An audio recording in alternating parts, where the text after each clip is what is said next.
The first civilization on Earth thrived in a world utterly alien to our own.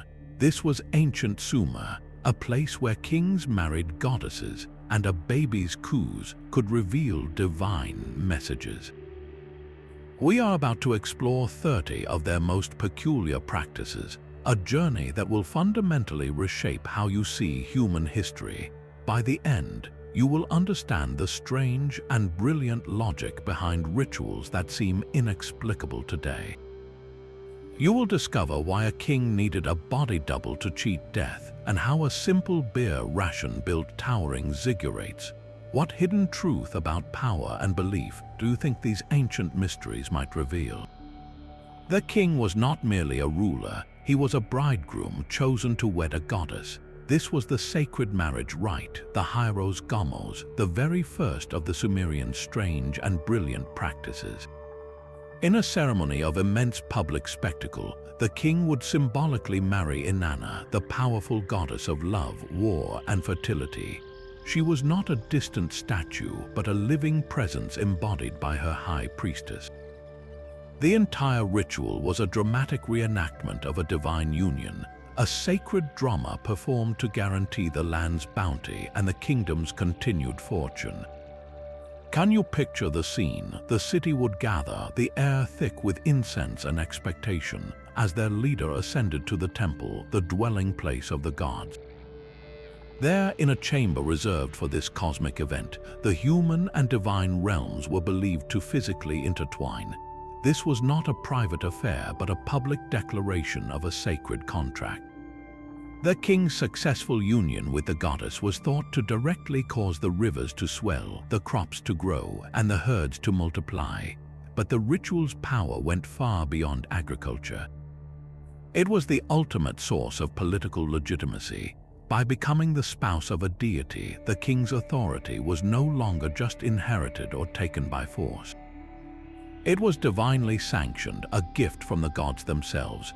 This single ceremony fused spiritual belief with earthly power, creating a king who was both a man and a living channel for divine will. The prosperity of the entire civilization, they believed, hinged on this sacred, symbolic marriage. But what if the gods needed to speak directly? The Sumerians developed a method so strange it seems to defy all logic, a practice known as alluromancy. A priest would carefully inscribe a question onto a small clay tablet. Will the harvest be plentiful? Should the king go to war? This tablet was then sealed inside a special, sacred cradle, a vessel believed to bridge our world and the divine. Into this cradle, they would place a newborn baby just hours or days old. The infant, of course, could not read. It did not understand the words etched into the clay beneath it. But that was the entire point. The Sumerians saw a newborn as the purest of all beings, utterly untouched by the world's corruption and free from human deception. A baby was a clean channel, a divine antenna whose random movements and innocent coos were not random at all. They were the direct words of the gods. As the baby shifted and gurgled, priests would stand by, watching with intense focus. A kick of the foot might mean one thing, the turning of a head might mean another. Every sound and twitch was meticulously interpreted, translated from infant action into divine prophecy. Can you conceive of the trust they placed in this system? The fate of crops, the decisions of state, the very future of the city could hinge on the sleepy murmur of a child. This ritual reveals a profound and beautiful belief. For the Sumerians, the divine was not locked away in a distant heaven. It was present in the most fundamental and miraculous of human events, the birth of a new life. They believed the gods spoke through that life, using the only voice that had not yet learned to lie. Sickness was never just a physical ailment in ancient Sumer. It was a spiritual invasion, a sign that a demon or a disgruntled ghost had taken up residence inside a person's body. One of the most feared conditions was known as Bennu, a terrifying illness believed to be caused by a specific malevolent demon. The symptoms of Bennu are lost to time, but the treatment was a dramatic and bizarre spectacle of spiritual warfare. The healer who confronted this demon was not a doctor as we know one, but an ashipu, a combination of priest, exorcist, and physician. His job was to wage a battle for a human soul using every tool at his disposal. The treatment could begin with the patient being completely enveloped in the skin of a fish, a strange cloak believed to create a protective barrier, repelling the evil spirit with its otherworldly texture and smell. Imagine the patient sweltering under this scaly shroud while the ashipu circled, his voice rising and falling in powerful, rhythmic incantations. These spells were not gentle prayers. They were direct commands ordering the demon to name itself and to leave its human host immediately. The air would grow thick and acrid as the ashipu lit foul-smelling fumigants, often burning sulfur, creating a choking cloud meant to be as unbearable to the demon as it was to the patient. This was a full-scale assault on the senses, a calculated effort to make the body a thoroughly unpleasant home for an evil spirit. It was a desperate, primitive form of medicine, yet it reveals a complex worldview where every cough and every fever was a chapter in an eternal struggle between the human and the unseen world. While the king communed with goddesses and priests deciphered divine coups, the common laborer building their world was paid in beer. This was not the clear, golden drink we know today, but a thick, nutrient-rich porridge, more of a meal than a beverage. For the thousands of workers constructing the towering ziggurats, their daily wage arrived not in coins or credit, but in a measured bowl of this sustaining brew. It was the fundamental unit of the Sumerian economy, a currency you could literally consume. Why would an entire civilization build its economy around beer? The logic was brilliantly practical. In the hot, marsh-lined river valleys, water was often a source of disease, contaminated with deadly bacteria. The beer, however, was brewed through a fermentation process that killed those pathogens, making it far safer to drink than the local water. More than just safe hydration, this thick beer was packed with calories and nutrients, providing the energy a laborer needed to haul massive bricks under the relentless sun. A worker did not just receive a vague amount. Their ration was carefully measured out in a standardized bowl called a selah, a unit of volume that was consistent across the kingdom. This was a formal, state-controlled payment system. The man who moved stone for the temple received 2 selahs of beer. The woman weaving textiles for the palace received 1. The entire workforce was fueled and compensated with this edible currency, a system that turned a basic staple of survival into the engine of civilization. Think about the sheer trust required, the stability of the state, the construction of its greatest monuments, all depended on the steady, reliable flow of beer from the central authority to the people. It was a contract written not on clay, but in fermented grain, a promise that a day's hard work would be rewarded with tangible, life-sustaining nourishment. Death was not an end, but a change of address. The Sumerian afterlife was a dark, dusty underworld, a place where the dead existed as listless, forgotten shades. But the living held the key to their comfort, a sacred duty known as the Kispum ritual. Once a month, under the cover of night, a family would gather at the tomb of their ancestors. This was not a summer funeral, but a regular family meal where the most important guests were invisible.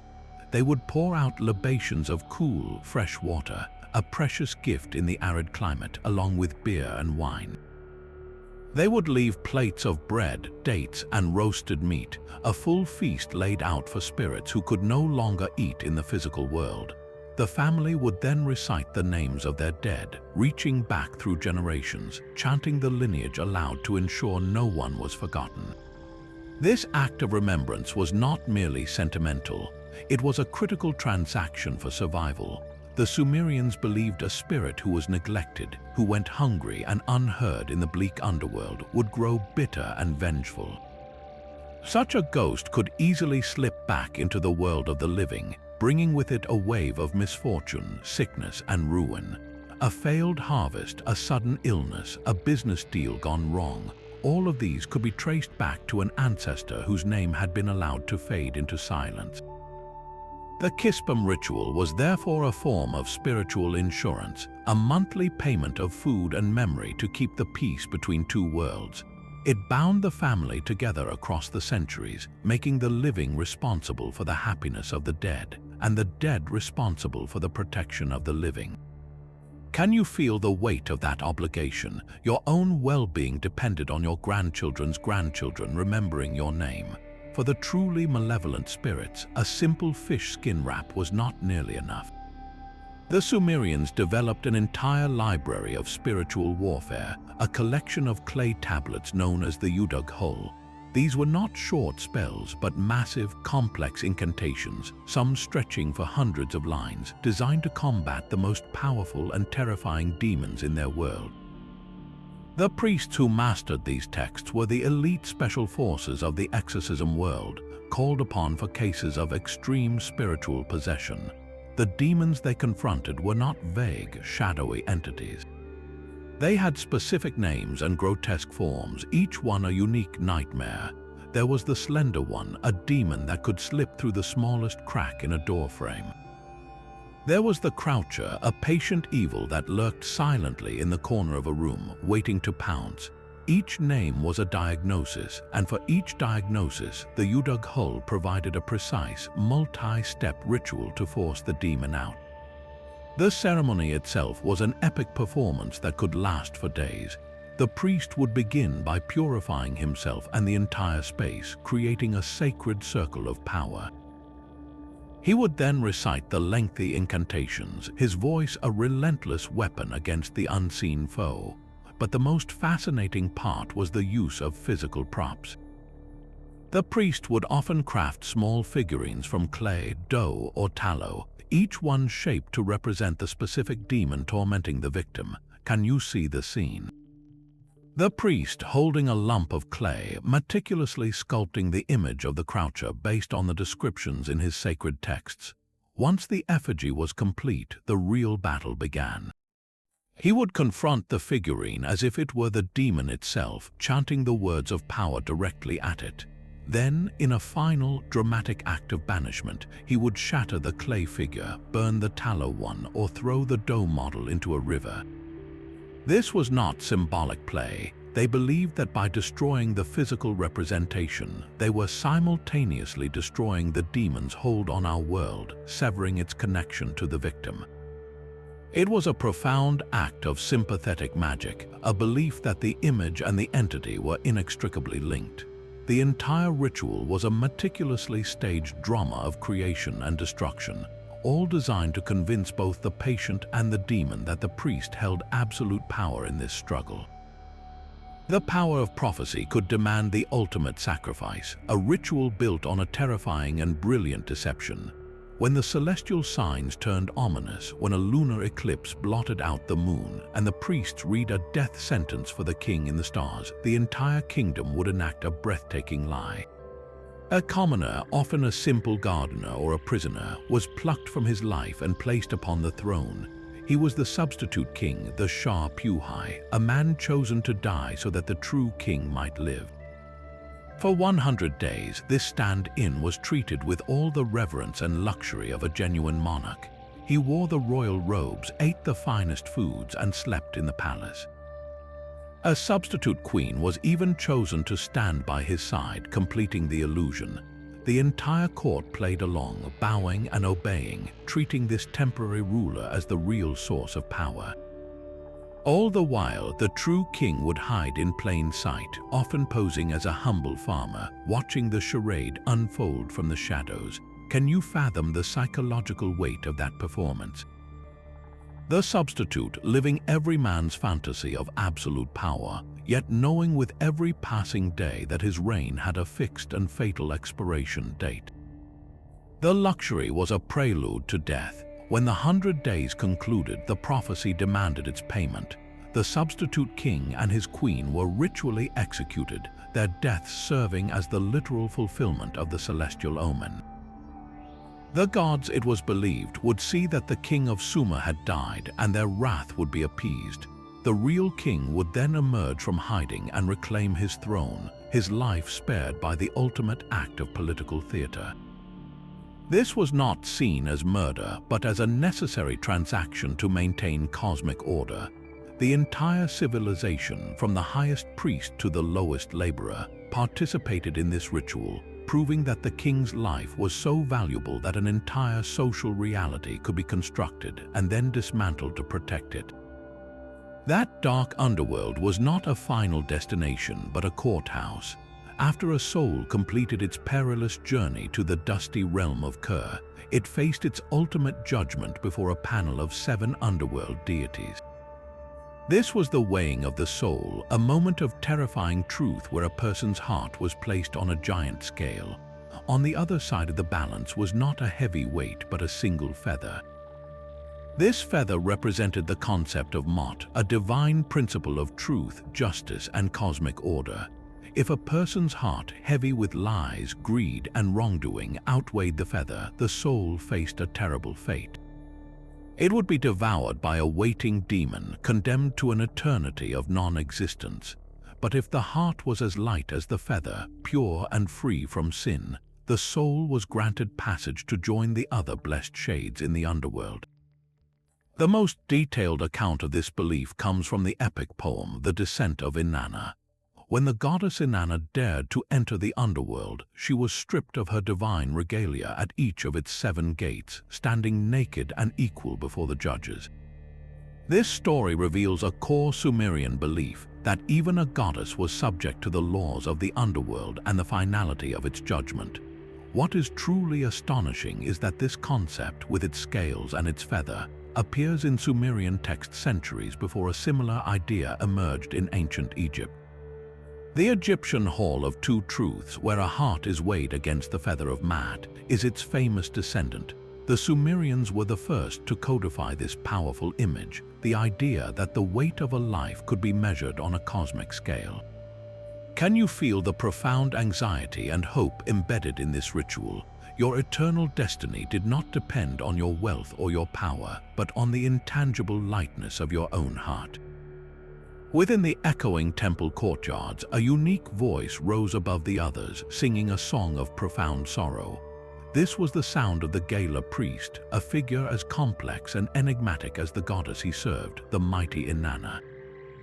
These were not typical holy men. Their primary sacred duty was the composition and performance of lamentation songs, haunting melodies meant to soothe the hearts of angry gods during times of calamity, like a city's destruction or a terrible famine. Their role was to give voice to human grief as a form of divine appeasement. What makes the Gala priests so deeply fascinating to modern historians is how they blurred every conventional boundary. They often spoke and sang in a special Sumerian dialect known as Emezzel, a softer, more refined form of the language traditionally associated with the speech of goddesses and women. This linguistic choice was a powerful signal, setting them apart from other priests and aligning them with the feminine divine. This blurring extended into their very identity. Some ancient texts and hymns strongly suggest that certain Gala priests participated in a form of ritual gender transformation. They are described as being neither exclusively male nor female, but as occupying a sacred third space. Some may have even been homosexual, living in relationships that were integrated into their religious office. This was not a source of shame, but a reflection of their deep connection to Inanna, a goddess who herself defied easy categorization, reigning over both love and war, fertility and destruction. The Gala priest embodied this paradox. He was a man who used a woman's dialect to sing songs of mourning, a figure whose identity transcended simple labels to become a living bridge between different realms of existence. His presence confirms that the Sumerian understanding of the sacred was far more fluid and intricate than we might have ever presumed. Even the statues of the gods could grow old. When a divine effigy became chipped, faded, or simply outdated, the Sumerians faced a theological dilemma. You could not simply throw a god in the trash. They believed that through a long and intricate consecration ceremony called the mouth-opening ritual, the divine essence of the deity had been invited to dwell within the statue. That statue was no longer an object, it was a vessel, a physical body for a god. So when it was time for a new statue to be made, the old one required a formal and respectful farewell. This was the practice of shaving the statue, a peculiar maintenance ritual that treated a block of wood or stone as a living entity. The ceremony was a precise reversal of the consecration. The priests would gather around the aged effigy not as artisans but as spiritual undertakers. They would carefully anoint it with special oils, perhaps speaking soft words of gratitude and apology. Then, using a ritual blade, they would symbolically shave the statue. This act was not about removing literal hair, but about stripping away its divine identity, severing the connection that made it a living god on earth. They were animating the object, persuading the divine essence that its time in this particular home was over. Once the shaving was complete, the statue was not discarded. It was treated with the dignity of a revered ancestor. The priests would carry it to a specially prepared pit within the sacred temple precinct, a kind of divine graveyard for retired idols. There they would lay the statue to rest, burying it with full ceremonial honors. This ritual reveals a breathtaking level of reverence. For the Sumerians, the divine was not an abstract force. It was a resident, a tenant that required a well-maintained home. The act of shaving and burying a statue was the ultimate act of spiritual housekeeping, ensuring that even a god's former dwelling was treated with the respect it deserved, maintaining the delicate balance between the human and the divine. A courtroom in Sumer was not a place of lawyers and evidence, but a stage for divine intervention. When human judgment reached its limit, when there were no witnesses and the truth was shrouded in shadow, the law turned to a terrifying practice known as lipit eshra, a trial by ordeal. An accused person, perhaps of theft or sorcery, would be brought before a priest and a cauldron. The vessel would be filled not with water, but with boiling liquid or even molten metal, a searing pool meant to serve as the ultimate lie detector. The accused would be forced to plunge their hand or arm into this agony. The logic was both brutal and beautiful in its simplicity. The gods themselves would act as the jury. If the person was innocent, the divine powers would shield their flesh, and they would emerge from the cauldron completely unscathed. A clean, unharmed arm was a certificate of innocence delivered directly from heaven. But if they were guilty, the boiling liquid would sear their skin, providing visible, undeniable proof of their wrongdoing for all to see. Can you feel the terrifying faith required to submit to such a test? Your entire fate, your life, your reputation, hinged on a single, painful moment you believed the gods would intervene to save you. This was not seen as barbaric punishment, but as a sacred form of fact-finding. It completely removed the burden of judgment from fallible human hands and placed it squarely in the realm of the absolute. The ordeal was a public demonstration that the law was not a human invention, but a divine decree, and that every legal dispute was ultimately a matter for the gods to settle. The sizzle of flesh, or the miracle of its preservation, was the final verdict, a truth more powerful than any witness testimony. The courtroom ordeal revealed a desperate need to see the divine hand at work, but some priests sought a more direct line of communication. They turned to the very chemistry of the mind itself. Archaeologists studying Sumerian remains have found traces of psychoactive plants like the blue water lily and early forms of hemp stored within sacred temple precincts. These were not recreational drugs, but sacred tools meticulously prepared for ritual use. Cuneiform tablets describe special concoctions meant to open the mind and allow it to perceive the gods. A priest seeking a vision or an answer to a critical question would ingest a carefully measured dose of these powerful substances. The goal was to induce a controlled, altered state of consciousness, a trance where the veil between our world and the divine was pulled aside. Imagine the experience not as a chaotic trip but as a guided spiritual journey. The priest, surrounded by the familiar smells of incense and the low chant of his colleagues, would feel his ordinary senses dissolve. In this heightened state, the flickering temple torchlight might transform into the shimmering form of a deity. The rustle of reeds outside could become the whispered voice of a god delivering a prophecy.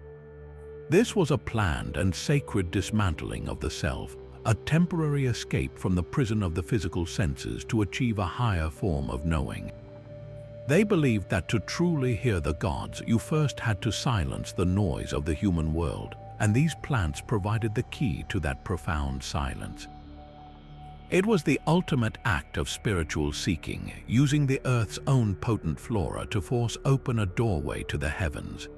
While male priests sought divine visions, the most powerful religious office for a woman was one of gilded isolation. In the holy city of the high priestess of the moon god Nana held a title that resonated with celestial power. This was not a role one could choose. An Intu was always a princess, a daughter of the king, selected to become the literal wife of the moon god himself. Her human life was effectively over, exchanged for a divine marriage that secured the kingdom's spiritual foundation.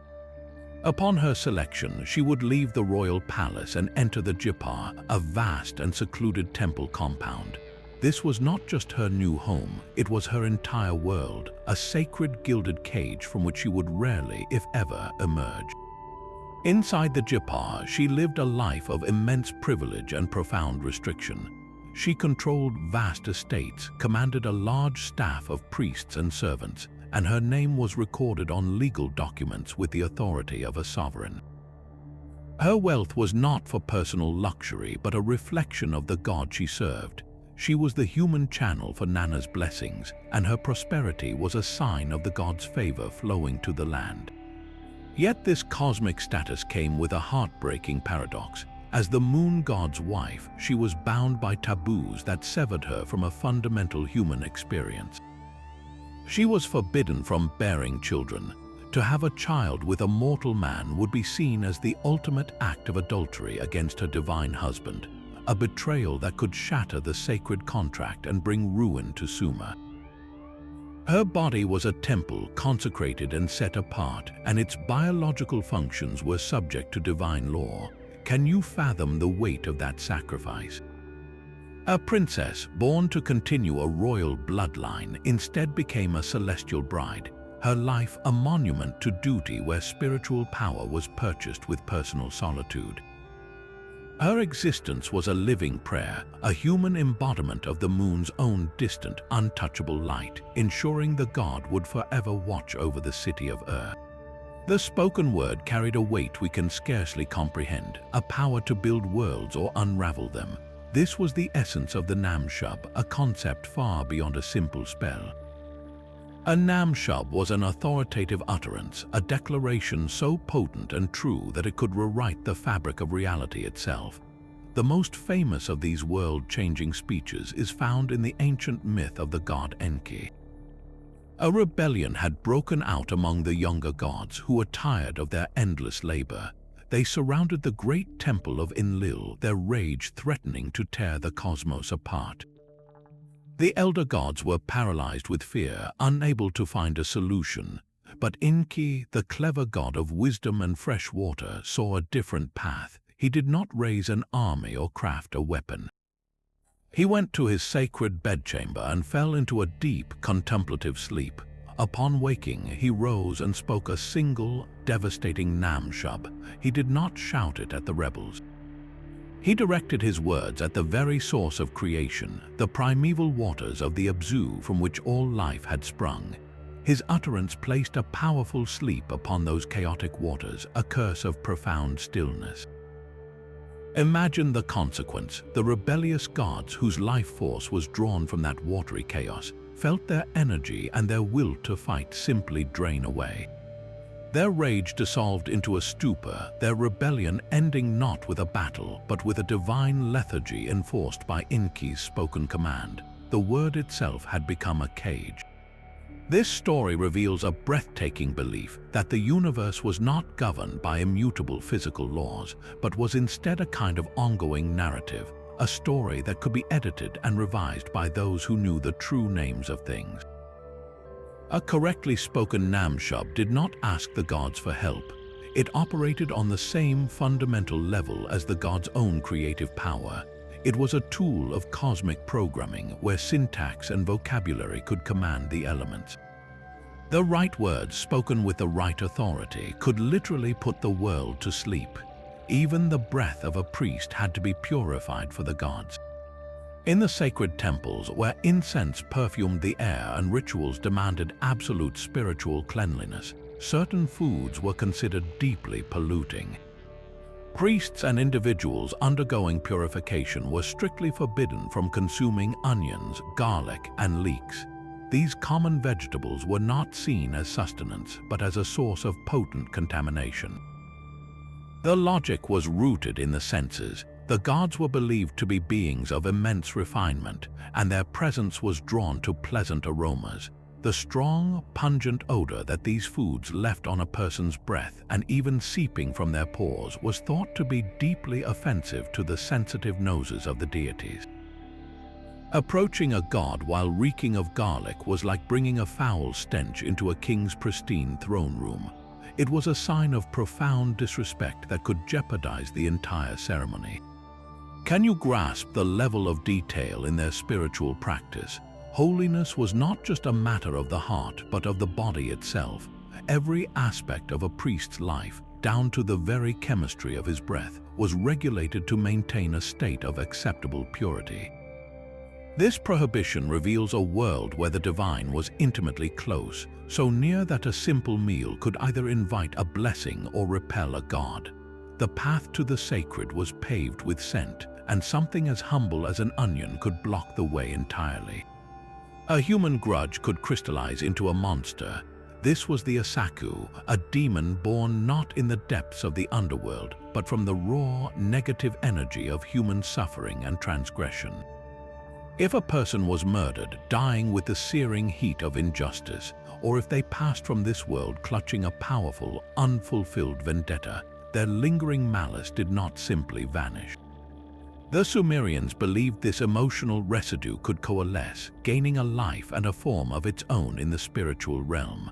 That form was the Asaku, a phantom born entirely from a human soul's darkest moments. It was a self-inflicted curse given legs and a malevolent will. Can you feel the terrifying responsibility this belief placed upon every person? Your own unresolved anger, your deepest hatred, had the potential to outlive you and become a physical danger to your community. A wrongful death was not just a tragedy, it was a supernatural emergency, an event that required immediate ritual cleansing to prevent the birth of a new demon. The Asaku was then drawn to the living, particularly to the family of the one who had wronged the deceased, or to anyone who resembled the object of its grudge. It would haunt them, bringing sickness and nightmares, a relentless echo of a grievance that death could not erase. This concept reveals a profound and circular understanding of cause and effect. A human act of violence or profound bitterness did not end with a funeral. It rippled outward, creating a supernatural entity that perpetuated the cycle of harm. The Asaku was the ultimate proof that for the Sumerians, morality was not abstract. An evil deed was a literal act of creation, forging a monster that would stalk the world long after its human catalyst was gone. The fate of the universe was decided at a divine board meeting. Each year, at the very start of the new year, the great gods of the Sumerian pantheon would gather in a celestial assembly. Their sole task was to determine the Shimtu, the fates of every single person, animal, city, and even the king himself for the next 12 months. Their decrees were not vague wishes, but binding contracts etched onto the mythical tablets of destiny. This was not a metaphor, but a physical reality in their minds, a cosmic ledger where every triumph and tragedy for the coming year was permanently inscribed. This profound belief gave rise to the most important event in the Sumerian calendar, the Akitu festival, a 12-day spectacle of renewal and raw political theater. The entire civilization held its breath during this time, for the rituals performed on earth were believed to directly influence the decisions being made in heaven. At the heart of the festival was a humbling ceremony for the king. He would be stripped of his royal regalia, his scepter and crown taken from him. Then, before the statue of the chief god Marduk, he would kneel. A high priest would then step forward and deliver a stinging slap across the king's face, a shocking act of ritual humiliation. This was not an act of disrespect, but a necessary purification. The slap brought tears to the king's eyes, proof of his genuine humility and submission to the divine will. Only after this public demonstration of his humanity, his vulnerability before the gods, were his crown and scepter returned to him. His power was not his own, it was on loan from the gods, and the Akitu festival was the annual moment to renew that lease. The people watched this drama unfold, their own fates hanging in the balance. The successful conclusion of the festival meant the gods had looked favorably upon them, that the tablets of destiny held promises of abundant harvests and military victories. A failed or disrupted festival could mean a year of famine and defeat. Can you feel the immense psychological pressure of that single event? The prosperity of an entire civilization hinged on a ritual slap and the hope that the gods had written a kind future onto their unseeable stone tablets. Each brick laid upon another was more than just a building block. It was a prayer for permanence, a plea to the earth itself to hold the structure fast. Before the first walls of a temple or a palace could rise, the Sumerians performed a strange and beautiful ritual deep in the ground. In the freshly dug foundation trenches, at the most sacred corners of the future building, they would bury a collection of objects known as a foundation deposit. This was not a simple time capsule for future archaeologists, but a potent act of spiritual engineering. The deposit often included carefully inscribed clay cones or tablets, bearing the name of the king who commissioned the building and the god to whom it was dedicated. Alongside these written pleas, they placed beads of lapis lazuli, carnelian, and other precious stones, along with tiny amulets and sometimes even a sprinkle of gold dust. Think of these not as offerings, but as the spiritual wiring for the entire structure. The inscribed cones were the legal documents, the divine permits establishing that this building had official approval from both the king and the gods. The beads and stones were the anchors, their inherent value and beauty thought to contain a power that would seep into the soil and bind the building to the earth. This was a form of sympathetic magic, a way of convincing the world that this new palace or temple was not an intrusion, but a natural outgrowth of the land itself, as permanent and enduring as the precious stones buried beneath it. Can you sense the profound hope in this act? They were building for eternity, and their first step was to literally plant the seeds of that eternity in the dark, silent earth, trusting that the magic woven into those foundations would hold long after their own names were forgotten. The night itself could give birth to a predator. Long before the legends of vampires and succubus figures filled European folklore, the Sumerians lived in fear of a very real terror known as the Lilitu. She was not a demon of the underworld, but a creature of the wind and the dark, a winged female spirit who rejected the civilized world and all its rules. The Lilitu was a paradox of seduction and death. She would visit men in their sleep, her desirability masking a deadly purpose as she sought to steal their vital essence through intimate dreams. But her true prey were the most vulnerable pregnant women and newborn infants, whose life force she was believed to drain away, causing miscarriages, stillbirths, and the mysterious deaths of children in the cradle. Can you feel the chilling specificity of this fear? The Lilitu was the embodiment of every parent's deepest dread, a phantom that haunted the threshold of life itself. To combat her, families turned to powerful magic. They buried protective amulets under the doorways of their homes, small stone carvings depicting fierce, hybrid creatures meant to guard the entrance. They recited incantations, calling upon the gods to place a magical circle of protection around the mother and child. One common spell describes binding the Lilitu with a chain forged by the gods, a spiritual trap to hold her at bay. This figure was so powerful and persistent in the Mesopotamian imagination that she survived for millennia, eventually being adopted into Hebrew mythology as Lilith, Adam's first wife who refused to be subordinate and fled Eden to become a demon of the night. The Sumerian Lilitu is, without question, one of the earliest known archetypes for the supernatural predators that still haunt our stories, a testament to the ancient and universal fear of what might be waiting in the darkness just beyond the safety of the firelight. Even the gods needed to let off steam with a game. Deep within the cuneiform myths lies a strange and fleeting reference to a divine sport, a ritual ball game played by the deities themselves. The rules are completely lost to us, the details shrouded in the dust of millennia, but the fragments that remain suggest this was no simple pastime. It was a cosmic contest, a struggle enacted on a celestial court where the ball's movement was tied to the very movement of the stars.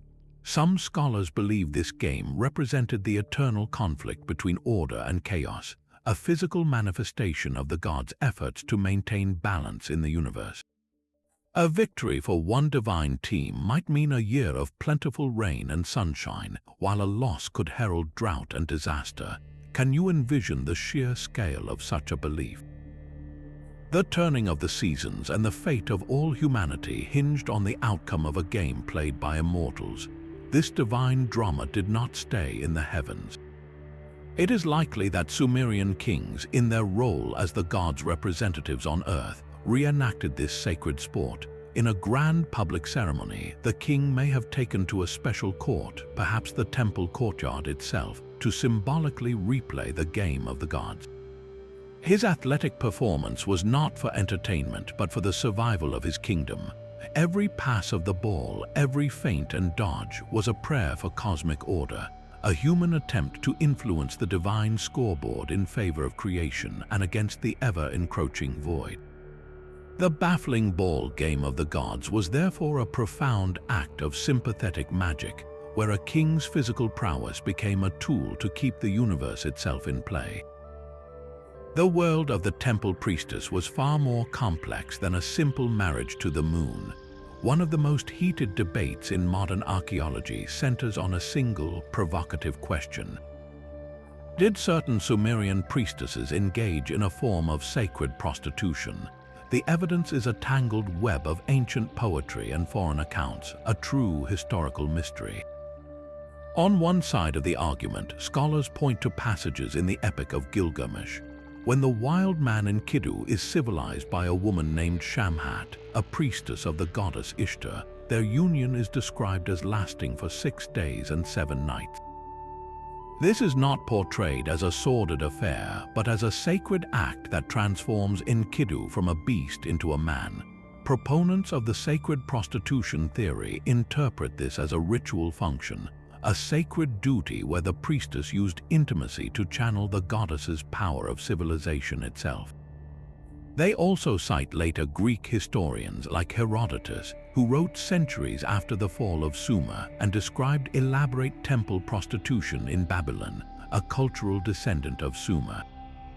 For these scholars, the priestess was a living conduit of fertility, and her body was a temple instrument for a divine blessing that sustained the entire community. The act was not seen as sinful or commercial, but as a profound religious service. Yet a powerful counter-argument has emerged. Many contemporary historians insist this is a grand misinterpretation, a case of later Greek writers projecting their own exotic fantasies onto a much older, more complex culture. They argue that the word often translated as sacred prostitute, the haremtu, is more accurately understood as a single woman operating outside of the traditional patriarchal family structure, perhaps a tavern keeper or a weaver. These women had economic independence, which made them fascinating and somewhat suspicious figures in the eyes of later male historians. In the Gilgamesh story, Shamhat is not selling a service, she is performing a specific, divinely sanctioned mission to civilize Enkidu.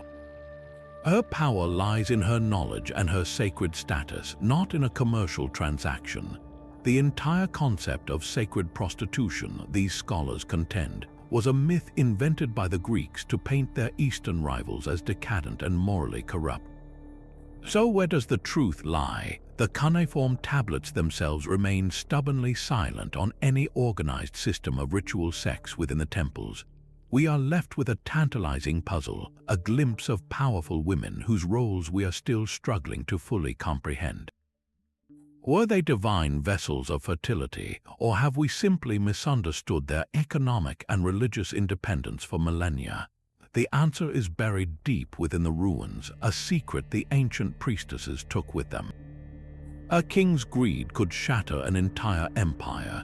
This is the terrifying lesson of the Curse of Agade, one of the most dramatic stories to survive from the ancient world. It is a literary and historical account of divine punishment on a national scale, a narrative explaining the catastrophic collapse of the mighty Akkadian Empire. At the center of the tragedy is King Naram-Sin, a ruler so powerful he declared himself a living god, but his ambition led him to commit an unthinkable act of sacrilege. Facing a political crisis and finding the oracle stubbornly silent, Naram-Sin grew impatient with the chief god Enlil. In a desperate and arrogant move, he ordered his army to march on the holy city of Nippur. There, they did not just loot the temple of Enlil, they systematically dismantled it, tearing down its sacred walls to plunder its wealth and divine treasures. The very house of the most powerful god was reduced to rubble by a king who believed his own power was greater. The response from heaven was not immediate, but it was absolute. Enlil, in his cosmic fury, summoned a host of divine curses. He called upon the chaotic, borderland tribes known as the Gutians, a people the text describes as barbarians with the instincts of beasts and human intelligence. Enlil unleashed them upon Akkad, a divine weapon of mass destruction, but the Gutians were only one part of the punishment. The text describes a series of bizarre and terrifying omens. The rivers ran with salt water, making the land barren. Famine gripped the city so severely that a single dead dog in the marketplace was sold for the price of a fine meal. A mother would not open her door for her own daughter, and the bodies of the noble and the commoner alike floated down the river like swollen logs. The entire natural and social order was inverted, all because one man had violated a sacred boundary. The Curse of Agade presents a worldview where political collapse is never just a matter of military defeat or economic failure. It is the direct, unavoidable consequence of religious impiety. The king's primary job was to maintain the delicate relationship between humanity and the gods, and Naram-Sin's arrogance shattered that contract. His story served as a permanent warning to every ruler who followed, a chilling reminder that no matter how great an empire becomes, it exists only by the grace of the gods, and that grace could be withdrawn in an instant, leaving nothing but salt in the rivers and the approaching footsteps of barbarians. The sky itself was a vast, moving prophecy. Long before the zodiac was conceived, Sumerian priests were perfecting the art of celestial observation, a practice known as asagi.me.jr. These scholar priests spent their nights on towering ziggurat platforms, their eyes fixed on the dark expanse, meticulously charting the movements of planets and stars. They operated on a breathtakingly simple principle that every event on Earth had a direct mirror-like reflection in the heavens. A war, a flood, a king's illness, the price of barley in the market, all of it was written in the silent language of the cosmos.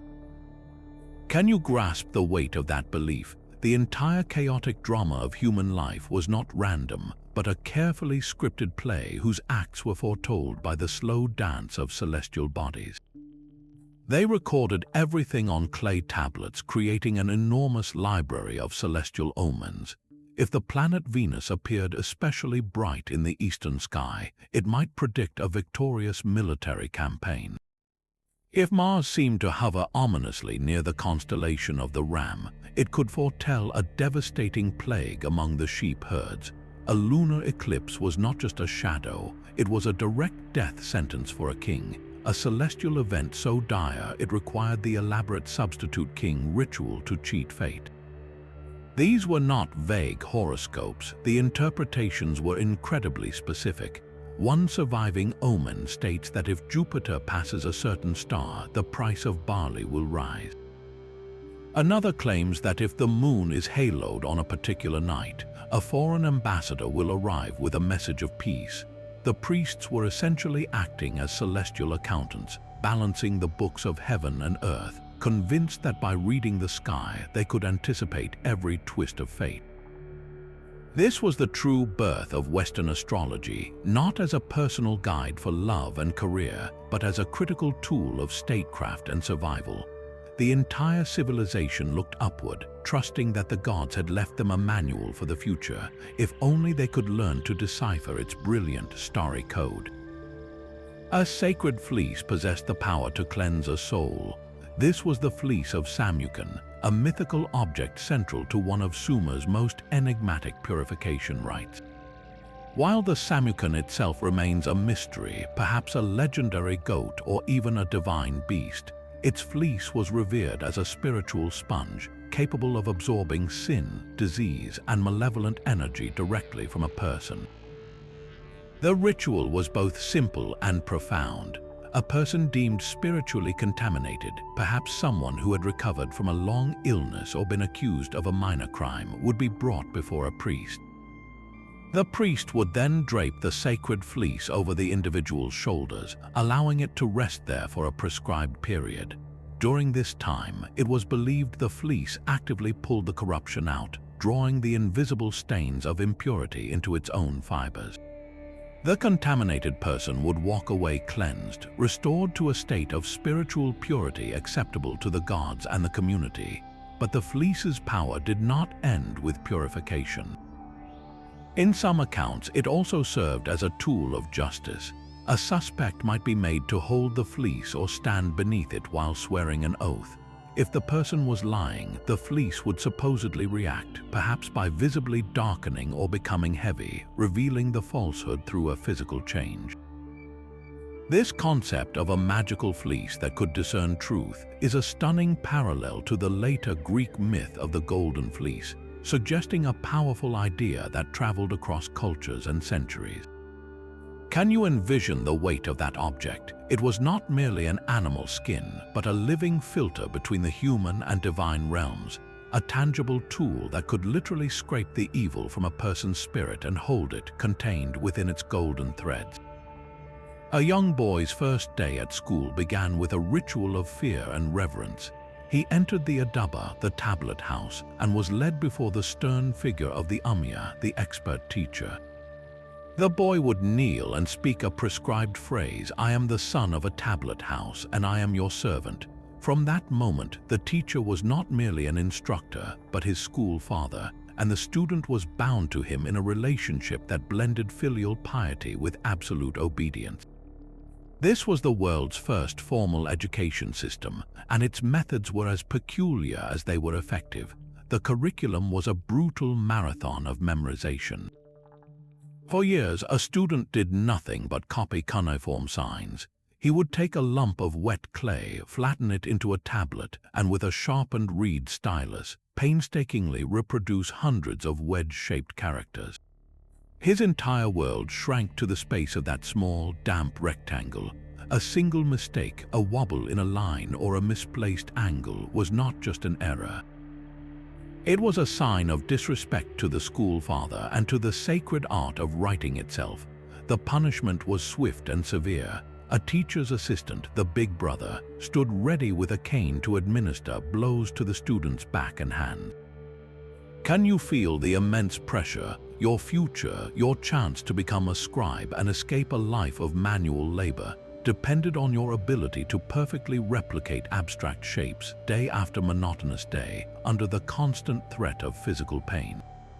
This harsh discipline forged a unique intellectual environment, an almost monastic order dedicated to the preservation of knowledge.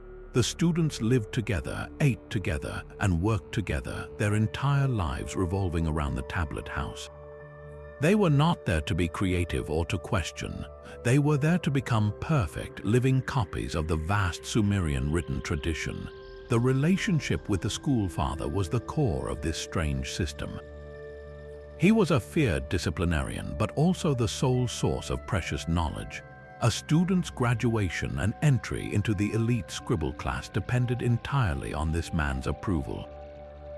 This intense cult-like bond ensured that the secrets of cuneiform, of accounting, of law, and of literature were passed down with meticulous accuracy for generations, preserving the voice of a civilization long after its cities had crumbled to dust. Those benevolent guardians stood watch at the very gates of power. The Sumerians called them Alad and Lama, hybrid spirits of immense strength and unwavering loyalty. They were not gods to be worshipped from a distance, but divine protectors, a spiritual security force stationed at the thresholds of temples and palaces. Carved from stone, these figures were breathtaking fusions of species, often depicted as powerful men with the heads of mighty bulls, their human intelligence paired with an animal's primal strength. Can you envision them flanking a grand entrance, their stone eyes scanning all who approached? Their purpose was not merely decorative. They were believed to be living, active sentinels. The Sumerian worldview held that evil was a tangible force, and malevolent spirits and demonic entities were constantly seeking entry into sacred and royal spaces. An Alad or Lama statue placed at a door was not a symbol of protection, it was the protection itself. The Sumerians believed that through ritual and invocation, the actual essence of this guardian spirit would inhabit the statue, creating a permanent supernatural barrier. Any evil force attempting to cross that threshold would be met by the ferocity of a bull and the cunning of a man. This was a world where architecture was infused with magic, where the lintel of a door was as important as the lock. The placement of these figures reveals a profound understanding of spiritual vulnerability. They guarded the liminal spaces, the points of transition between the profane outer world and the sacred inner sanctum. A king sleeping in his palace, a priest performing a ritual in the temple, both did so under the watchful gaze of these stone guardians. It was a system of divine security, a belief that the best defense against the chaos of the unseen world was a loyal, hybrid spirit frozen in an eternal vigil. A single spoken word could shatter a sacred connection. This was the practice of Pusur, the ritual silence demanded during the most delicate of ceremonies, especially those that sought to contact the gods of the underworld. In a civilization where authoritative speech held the power to rewrite reality, silence became an equally potent force. It was not merely the absence of sound, but an active state of listening, a void into which the divine could finally speak. Imagine the tension in a darkened chamber where a priest sought a vision. The air would be thick with incense, but utterly devoid of human chatter. Every breath was measured, every footstep placed with care. A cough, a whisper, even the rustle of a robe could be catastrophic. Such a noise was not just an interruption, it was a crack in the spiritual armor, an opening through which a malevolent force from the underworld could slip into our world. The logic was terrifyingly simple. If a Nam-Shub could command the cosmos, then a careless word uttered in a sacred space could just as easily attract a demon as repel one. Silence was therefore a form of spiritual stealth, a way for the priest to move through the unseen realms without drawing the attention of its more dangerous inhabitants. Can you feel the discipline that required to hold a question in your heart, to yearn for an answer from the gods, and yet to deny yourself the human comfort of giving that question a voice? It was the ultimate act of faith, a belief that the divine did not need to be summoned with shouts, but could be heard most clearly in the profound and willing quiet of a waiting human soul. Within the quiet confines of Gyula's temple, a different kind of healing awaited those whom medicine had failed. This was the practice of dream incubation, a profound ritual where the sick and the troubled came not for a potion but for a vision. They would enter a special chamber, a space reserved for this sacred communion, and prepare for a night unlike any other.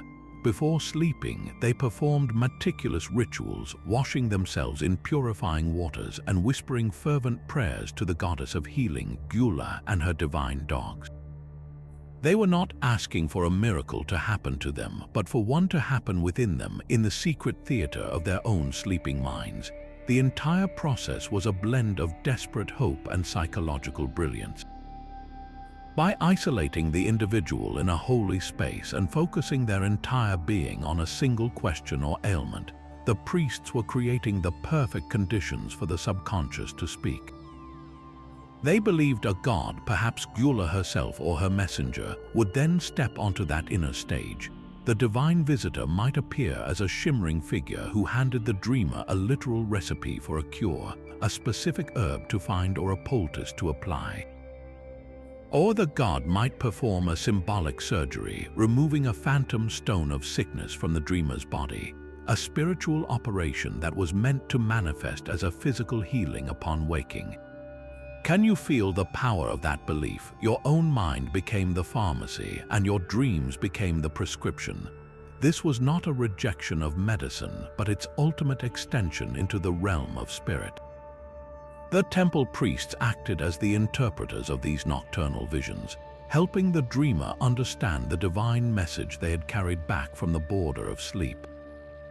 It was a recognition that some wounds are too deep for any poultice to reach, and that the most powerful healer might just be the one we each carry inside, waiting for the right ritual to invite it to speak. Even the most powerful gods feared her dark domain.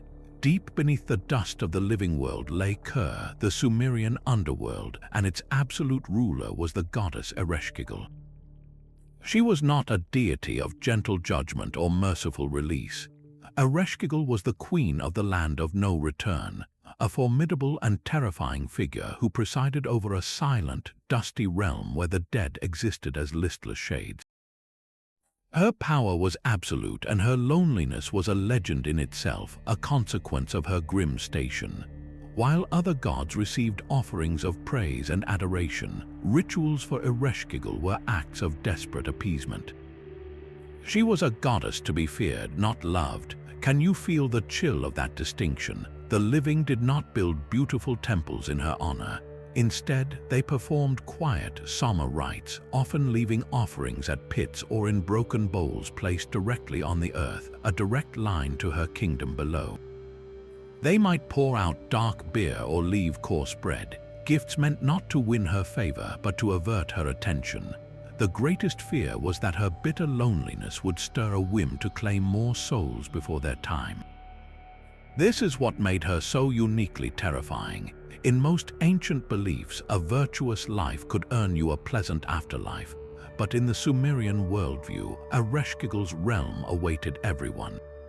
The kindest farmer and the cruelest king would both end up in the same bleak, joyless expanse, their only comfort relying on the living to remember their names and pour out water so they would not thirst. Ereshkigal was the final, inescapable hostess of a silent banquet where every guest was equally forgotten, and her power was a constant, sobering reminder that death was the one democracy in an otherwise deeply stratified world. The king's authority was literally held in his hand, a heavy weight of stone and legend known as the Jishkim. This was no ordinary mace for battle, but a sacred scepter, an object believed to be physically charged with the power of the gods themselves.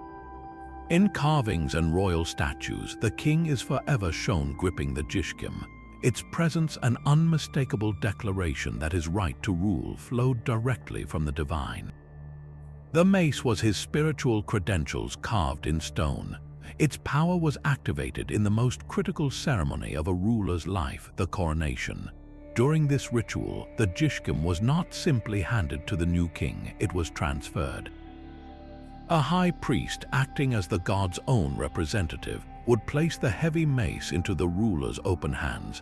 This was the moment of transformation, the precise instant when a man became a king, infused with the divine mandate to lead. Can you feel the weight of that object in that moment? It was more than a symbol, it was a vessel. The Jishkim was thought to contain the very essence of divine order, a concentration of heavenly will that made the king's commands just and his judgments true. To hold it was to hold a fragment of cosmic power, a tool that connected the earthly throne to the celestial council of the gods. This is why a rebel or a usurper could never truly claim the throne without first seizing the Jishkim, for the object itself was the proof of legitimacy. The king did not just own the mace, he was its guardian, and his entire reign was a performance of the sacred trust it represented. We have walked through a world where kings married goddesses and babies delivered divine prophecies, where beer built pyramids and dreams cured diseases. These 30 strange practices reveal the mind of a civilization that was both brilliantly innovative and profoundly superstitious. For the Sumerians, there was no separation between the human world and the divine. Every brick laid, every law passed, every breath drawn was part of a constant, sacred conversation with the gods. This was not a religion confined to a single day of the week, but an entire reality pulsating with spiritual meaning. Their strange logic, born at the dawn of civilization, became the bedrock upon which so much of our own world was built. Their celestial omens evolved into our astronomy. Their legal oracles foreshadowed our courts of law. Their epic poems, like that of Gilgamesh, explored themes of mortality and legacy that still resonate today. The Sumerians were the first to ask the big questions, and their answers, though strange to our modern ears, set humanity on a path of inquiry that we are still walking. So, after this incredible journey, we have to ask you, which of these ancient practices did you find the most bizarre or perhaps the most fascinating? Was it the substitute king who died to save his ruler, or the sacred fleece that absorbed human sin? Let us know your thoughts in the comments below. And if you enjoyed this deep dive into the first civilization, be sure to subscribe for more explorations into the greatest mysteries of our past.